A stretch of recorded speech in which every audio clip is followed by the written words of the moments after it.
देब्रे नासिकाबाट श्वास लियौँ भने चन्द्रनाडी चल्छ, दाहिने नासिकाबाट लियौँ भने सूर्य नाडी चल्छ। अब पहिला त सुरुमा चन्द्रनाडी चलाएर ध्यानमा बसियो भने हामीलाई सहज हुन्छ। त्यसले हाम्रो शरीरलाई जति पनि दुःख दिन्थ्यो हाम्रो शरीरले, कतै बस्दाखेरि एकैछिनमा कटकट खाने, अनि विचार धेरै चल्ने, त्यो अवस्था हुन्थ्यो भने चन्द्रनाडी चलेको बेलामा शरीरलाई सहज बनाइदिन्छ। अनि त्यो बिस्तारै यता त्यो चन्द्रनाडी चल्दै गर्छ, हामीले ध्यान त्यो चन्द्रनाडीमा पनि लाउने, यता सूर्य नाडी चलेको छ कि छैन भनेर त्यो पनि भित्रैबाट यता पनि मन लाउने। यता पनि मन लाउँदाखेरि कहिलेकाहीँ के भइदिन्छ भने दुईटै एकैचोटि चलिहाल्छ। त्यो अवस्था आयो भने चाहिँ ध्यानको उत्तम चाहिँ अवस्था हो त्यो।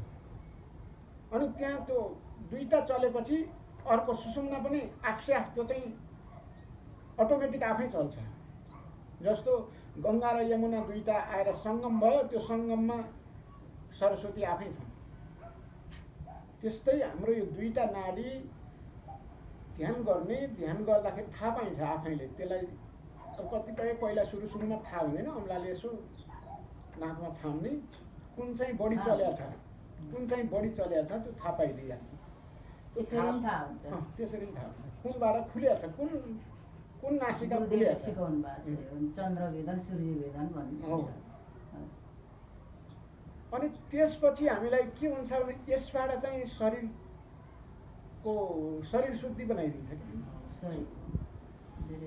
अनि विभिन्न रोगहरूले हामीलाई झन्टिराखेको थियो नि, अनि त्यो रोगलाई पनि त्यसले नियन्त्रण गरिदिन्छ।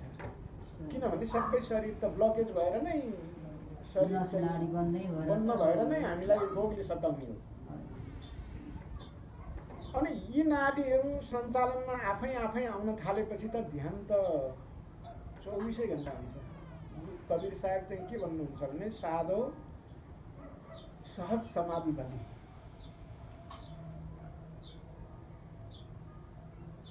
सहज समाधि भनेको कस्तो रहेछ भने अब हामी मानौँ, अब